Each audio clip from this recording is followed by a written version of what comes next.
आप सभी को नमस्कार। आज हम आषाढ़ संकष्टी गणेश चतुर्थी व्रत कथा को श्रावण करेंगे। आषाढ़ मास संकष्टी चतुर्थी की व्रत कथा। एक बार पार्वती जी ने पूछा, हे वत्स, आषाढ़ कृष्ण चतुर्थी को बहुत ही शुभदायिनी कहा गया है, आप उसका विधान बतलाए। इस मास के गणेश जी पूजा किस प्रकार करनी चाहिए, साथ ही इस महीने में उनका क्या नाम रखा गया है। इस पर गणेश जी बोले, हे माता, पूर्व काल में यही प्रश्न युधिष्ठिर ने भी किया था और उन्हें जो भगवान कृष्ण ने उत्तर दिया था मैं उसको बताता हूँ, आप सुनिए। श्री कृष्ण ने कहा, हे राजन, गणेश जी की प्रतिकारक विघ्ननाशक पुराण इतिहास में वर्णित कथा को कह रहा हूँ, आप सुनिए। हे कुंती पुत्र, आषाढ़ कृष्ण चतुर्थी के गणेश जी का नाम लंबोदर है। उसका पूजन पूर्व वर्णित विधि से करे। द्वापर युग में महिष्मती नगरी का महीजित नामक राजा था। वह बड़ा ही पुण्यशील और प्रतापी राजा था। वह अपनी प्रजा का पालन अपने पुत्र की तरह करता था, लेकिन संतान विहीन होने के कारण उसे राजमहल का वैभव अच्छा नहीं लगता था। वेदों में निसंतान का जीवन व्यर्थ माना गया है। यदि संतान विहीन व्यक्ति अपने पितरों को जल दान देता है तो उसके पितृगण उस जल को गर्म जल के रूप में ग्रहण करते हैं। इसी उहापोह में राजा का बहुत समय व्यतीत हो गया। उन्होंने पुत्र प्राप्ति के लिए बहुत से दान यज्ञ आदि कार्य किए, फिर भी राजा को पुत्र की प्राप्ति नहीं हो पाई। उनकी जवानी बीत गई और बुढ़ापा आ गया, लेकिन वंश की वृद्धि भी नहीं होती है। राजा ने विद्वान ब्राह्मणों और प्रजाजनों संदर्भ में परामर्श किया। राजा ने कहा कि हे ब्राह्मणों तथा प्रजाजनों, हम तो संतानहीन हो गए, अब मेरी क्या गति होगी। मैंने जीवन में तो किंचित भी पाप कर्म नहीं किया। मैंने कभी अत्याचार द्वारा धन संग्रह नहीं किया। मैंने तो सदैव प्रजा का पुत्रवत पालन किया तथा धर्माचरण द्वारा ही पृथ्वी शासन किया। मैंने चोर डाकुओं को सजा दी, गौ ब्राह्मणों का हित चिंतन करते हुए शिष्ट पुरुषों का आदर सत्कार किया। फिर भी मुझे अब तक पुत्र न होने का क्या कारण है। विद्वान ब्राह्मणों ने कहा कि हे महाराज, हम लोग वैसा ही प्रयत्न करेंगे जिससे आपके वंश की वृद्धि हो। इस प्रकार कहकर सब लोग युक्ति सोचने लगे।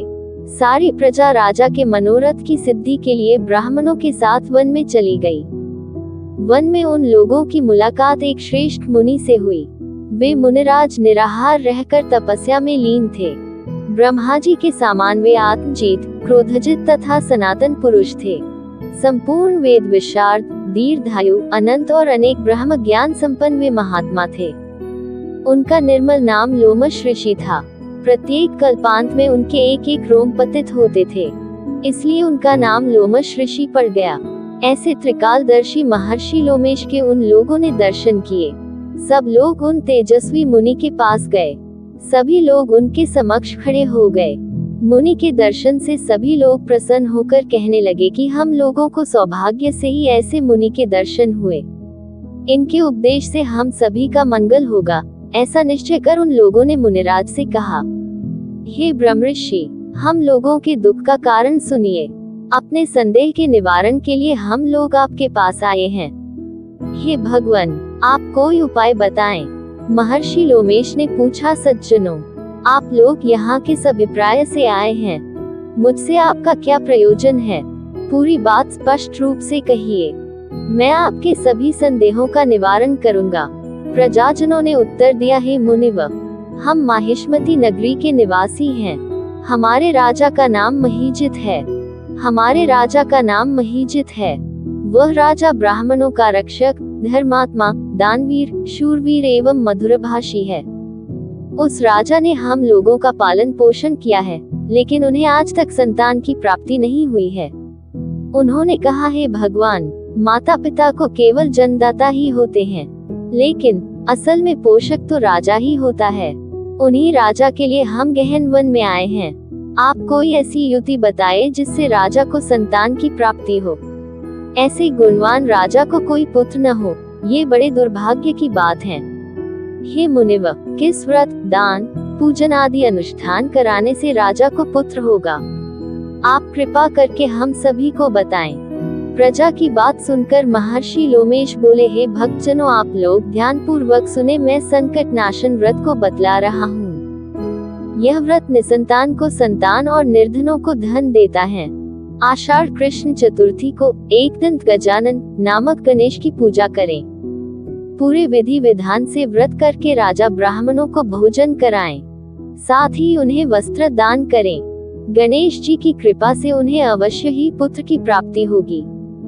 महर्षि लोमश की यह बात सुनकर सभी लोग करबद्ध होकर उठ खड़े हुए। सभी ने आकर यह बात राजा से बताई।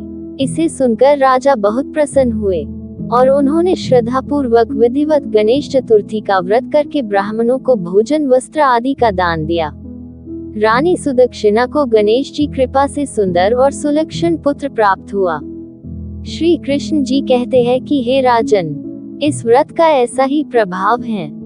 जो व्यक्ति इस व्रत को श्रद्धा पूर्वक करेंगे वे समस्त सांसारिक सुख के अधिकारी होंगे।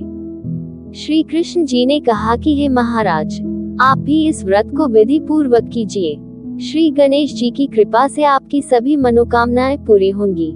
साथ ही साथ आपके शत्रुओं का भी नाश होगा। धन्यवाद। कृपया चैनल को शेयर, लाइक और सब्सक्राइब जरूर करें।